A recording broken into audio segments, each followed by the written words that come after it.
What's going on, folks? Welcome to Weekly Kick with Tim Wheaton. I'm your host, Tim Wheaton. I appreciate your time. We're going to be covering off all the events and news happening in the world of kickboxing and Muay Thai. And last week, there were some major announcements in this realm of kickboxing, and I'm excited to talk about it all with you folks. So let's get to it. Let's start with the all-important news in the realm of kickboxing. K1 Kickboxing has just announced its partnership for distributing international fights in English. They will be on DAZN. Previously, they were only on Abena TV, which only distributes to Japan, but now you will be able to watch K1 Kickboxing on DAZN, starting with their event with K1 Reboot, and I believe it should be Michael Chavello on that one calling it as well. Sidichai will be returned to the One Circle in Lumpini Stadium on One Friday Fights 32, booked for September the 8th. He will meet Mohamed Siasenari. Also, Abraham Vidales versus Ahmed Sheikh Musa in the competitive Glory featherweight division will meet at Glory Collision 6. We also have the big announcement, the one that you tuned in for. I know, we're going to talk about it more. Rico Verhoeven and Cookie Tariq Osaro have been announced for the Glory heavyweight title, Glory Collision 6, booked for November the 4th. We also have Donegi Abena was announced to face Tarik Khbabez at Glory Collision 6, and they will unify the light heavyweight title. So let's talk a little bit about these massive announcements. So Rico Verhoeven here, he is the modern day king of kickboxing. He has 11 title wins to his name in Glory Kickboxing. He is creating a legacy where we are talking about him being easily one of the all-time greats, top 5, top 10 all-time greats in the history of the sport. He has incredible and exciting wins over fighters like Badr Hari and Jamal Ben Sadiq and Benjamin Adegbuyi and Peter Arts and people like this. He's just an awesome talent to watch, and he's a big deal. His return to glory is a massive, massive deal. He had a few years away where he was, I think he had knee injuries and stuff like this. He was fighting in his own event and things like this, and now he's going to fight Cookie Tariq Osaro. Now, Cookie Tariq Osaro, I love this guy's story for getting to this point. He is a guy who truly changed the landscape of heavyweight kickboxing, because for the last 2 years, all we talked about was trying to get Antonio Plazabot to face Rico Verhoeven. That was the fight we all wanted for the heavyweight title. And Glory knew that. And Glory really promoted Antonio Plazabot, where he was headlining multiple events. He was going to press conferences and calling fights, even when he wasn't active and wasn't fighting. He was always showing up. Antonio Plazabot and Rico Verhoeven was booked last year. Earlier this year. Everything's getting melded together. Earlier this year, but due to a knee injury on the part of Rico Verhoeven, that event got canceled. What Glory did instead was put together a one-night tournament where the winner will fight Antonio Plazabot for an interim heavyweight title. So everything's always based around Plazabot, and it was just meant to promote Plazabot even more. Here comes Cookie Tariq Osaro, an underdog. And he comes in and wins the one-night tournament, beating all of his opponents via knockout. Awesome, love it. And then next he gets to face Plazabot for the interim title. He batters him for 5 rounds and finishes him in the 5th round. This was a major knockout and was a seismic shift in the world of heavyweight kickboxing. This is the new generation. This is the new rise. And I told him this. I know I keep coming back to it of saying he changed the landscape of heavyweight kickboxing. And I did tell him this. And he said, I'm only just getting started. So now let's look at his upcoming fight. Cookie Tariq Osaro and Rico Verhoeven will fight later this year on November the 4th. Does Cookie Tariq Osaro have a chance to beat the king of kickboxing? Absolutely.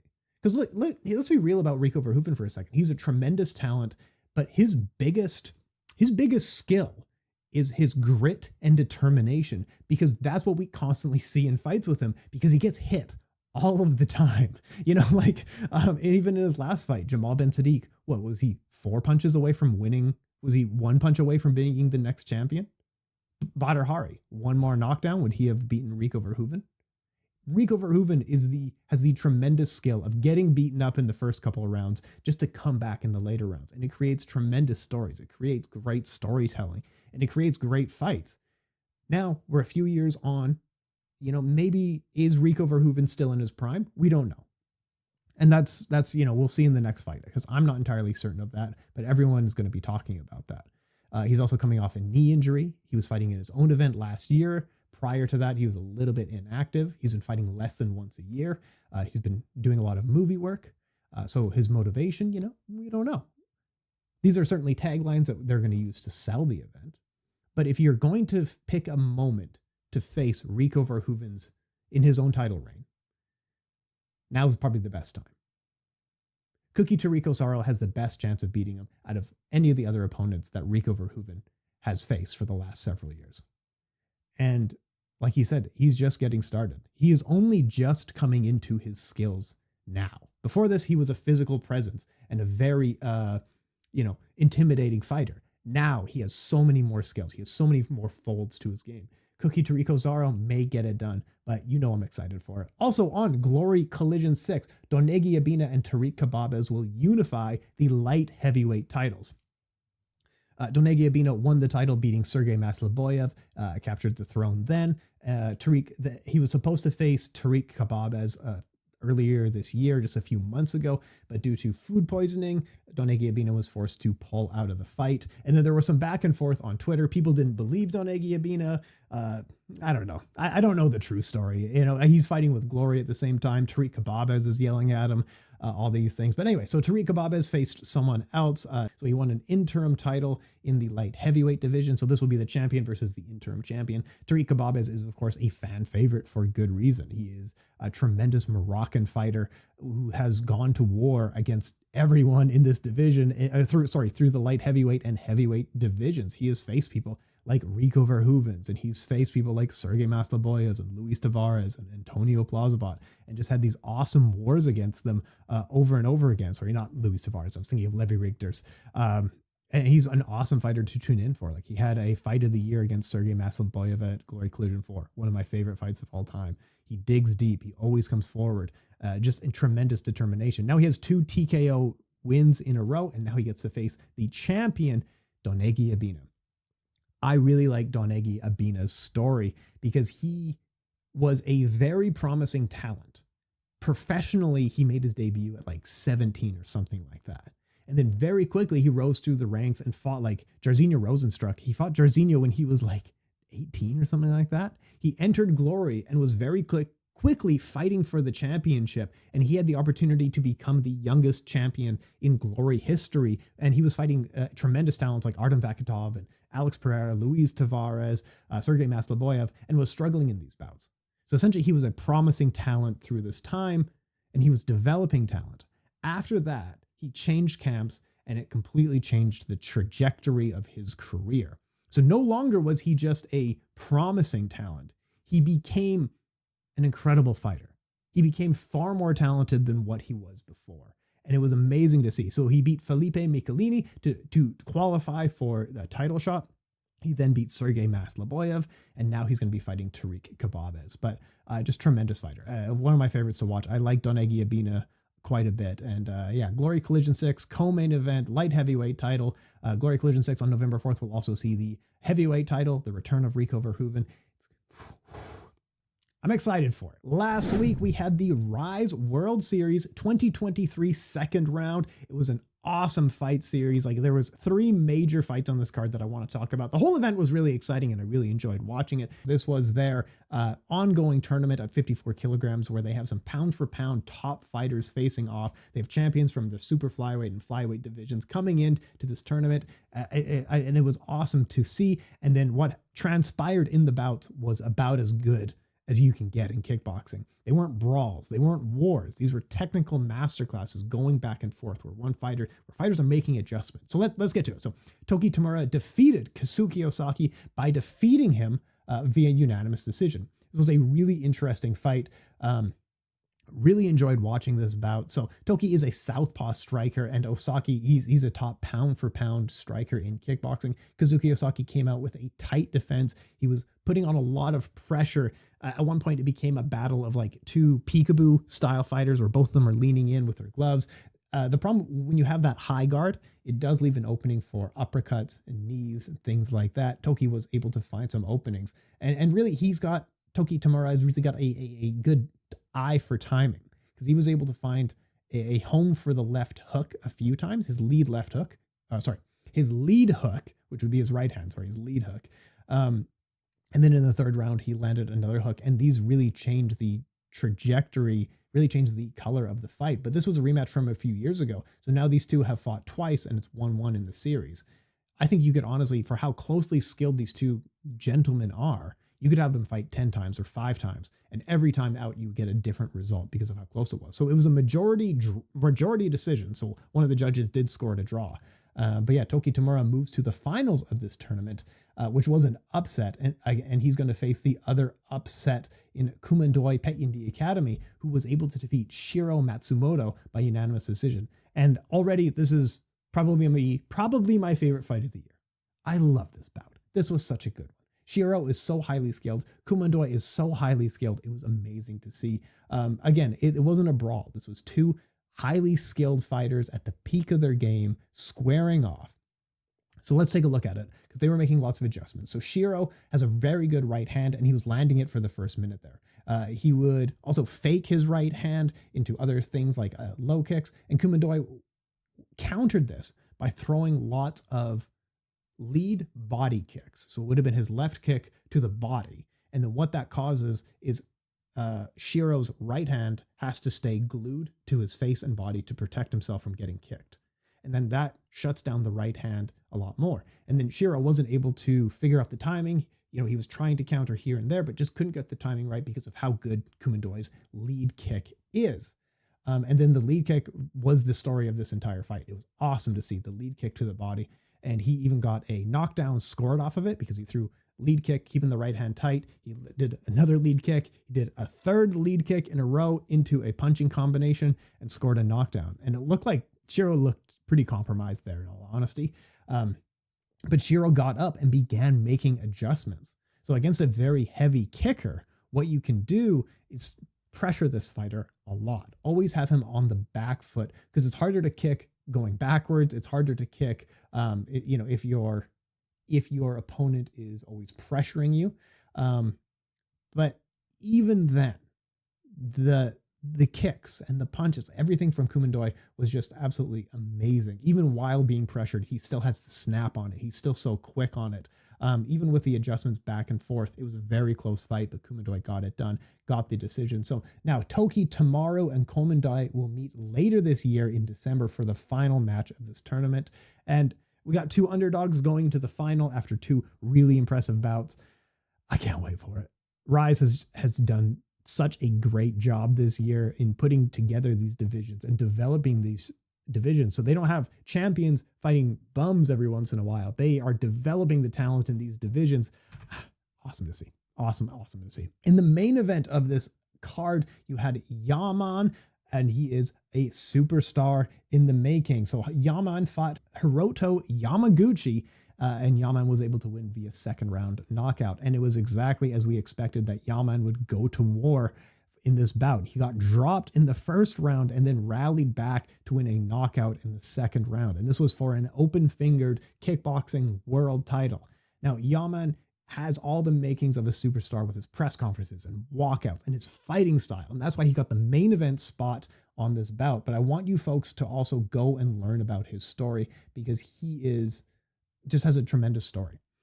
Patrick on Beyond Kickboxing wrote a really good story about him and about his life and how he rose to kickboxing, about how he's been an underdog his entire life, not just in kickboxing, but in all things in life. He was raised by a single mother because his father was having drug issues. They lost all their money at one point, and it's a tremendous story. So I will put the link down below in the description for you folks to read.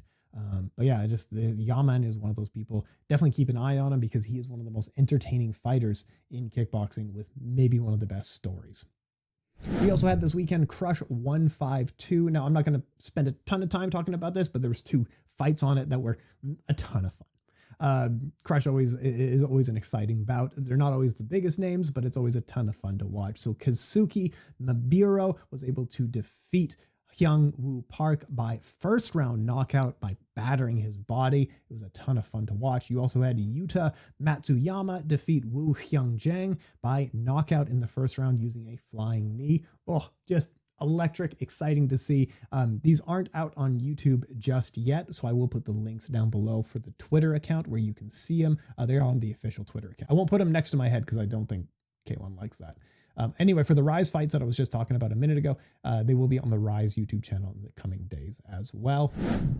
So let's get to RWS Muay Thai, which was happening last week. They were getting to the final 4 of 2 of their tournaments. So let's start with the male tournament that was on this one.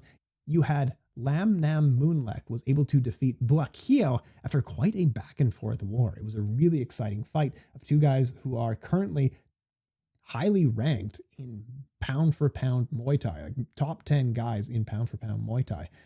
We also had Samingdet was able to defeat Petchdam via decision. So now in the final upcoming later this year, Samingdet and Lamnammoonlek will meet in the finals for this tournament with 3 million baht on the line.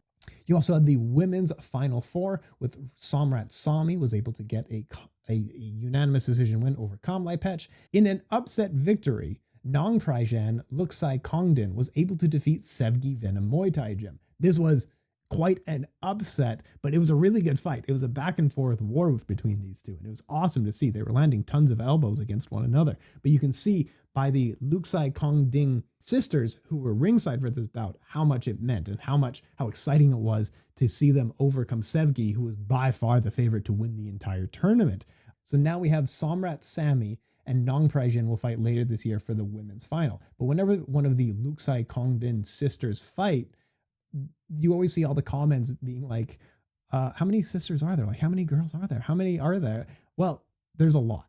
I will tell you about the Looksaikongdin family, and because they're a really interesting story. But how many sisters are there in fighting? There's 5. And how many boys are there in fighting? There's 4. And they're all siblings. Overall, this one family has 16 siblings in total.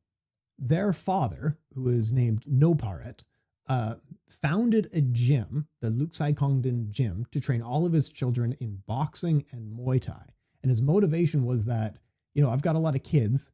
He said he was in a pretty rough neighborhood in Bangkok, and he can't have all these kids just running around. So he needs to put them in something so that they can grow and essentially keep busy so they're not getting into other issues. So he said, here's a direct quote from their father on his reason for founding the gym. He said, "It was already a big problem in my youth. My friends who became junkies are all dead." And that was his motivation for founding the gym. So now a lot of the Looksaikongdin people are quite notable. Some of them have won regional or amateur titles in boxing and Muay Thai. And the boys and girls all train together. Out of the Looksaikongdin family, there's no doubt that Ida is the most famous, and there's 2 big reasons for that. One of them is, she's married to Rodtang. That's definitely going to be a big deal. The second is that she's a little bit of a trailblazer in that she was the first woman to fight in Rajadamnern Stadium. So the historic Rajadamnern Stadium, which goes back 70 years, never allowed women to compete. It was only a recent development in 2021 where women were allowed to compete. And we'll get to that in just 1 minute, but I want another quote from their father. He said about developing these fighters and training his boys and girls. So the Looksaikongdin father, he said, "Boys are stronger and more athletic, but can make up for less strength by mastering the techniques. I'm not proud of their bouts. I'm proud of their resolve and character. I don't care if they win or lose. I just want them to do their best. Given a chance, women can be great fighters." And his daughter, Ida, became the first woman to compete in Rajadamnern Stadium. So she made history. Now, the reason that women weren't allowed to fight in Muay Thai for so long is because in the culture, they believed women were somehow cursed. There's a story from quite a few years ago where the first fight on the card, a gentleman had a cut, and the nurse went and inspected the cut. But the nurse was a woman. And then every fight that night ended in a very bad, bloody knockout. So that's the story. Some people have looked into this and they can't quite verify that this is true, but that's the story that has persisted. So women were not allowed to enter the ring in Muay Thai stadiums, Lumpini and Rajadamnern, whether it's even as a doctor or a corner person or for any reason like that. They were told, don't touch the ring because you'll screw it up. You'll mess it up in a way. So it wasn't until 2021 that women were allowed to compete. There was even signs placed ringside of ladies, please don't touch the ring, don't touch the stage. But I think even now there's certain traditions that they're trying to uphold of like women can't go over the top rope for various reasons. They have to go through the very bottom rope. So there's still growth going on. But yeah, Looksaikongdin Gym family continues to be a great pillar of Muay Thai and a great pillar of women in Muay Thai. And that's really great to see. So hopefully we learned a little something from that. Now, next week, there's so much going on next week. So this week I thought, let's talk Rico. I'll talk about women in Muay Thai because I need to fill time somehow. Next week, it's going to be nonstop. I think there's so much going on. So we have Glory 88 from Paris. That's going to be James McSweeney and Badr Hari. We also have Wuling Fang having an event from China, and it looks quite good. So I'm going to try to cover it a little bit for you folks. RWS Muay Thai on September the 9th is having one of their major events with people like Danny Rodriguez and Petch Morakot. They have K1 fighters in it, but more than anything, they have Buakhiao in it. So it's going to be an absolutely massive event. After that, you also have K1 Reboot is booked for September the 10th. So between September 9th and 10th, there's like 4 big kickboxing events, but really there's 3 major kickboxing events in just those 2 days. So that's what we will cover off next week. Folks, I really appreciate your time and joining me for all this. Hopefully we learned a little bit.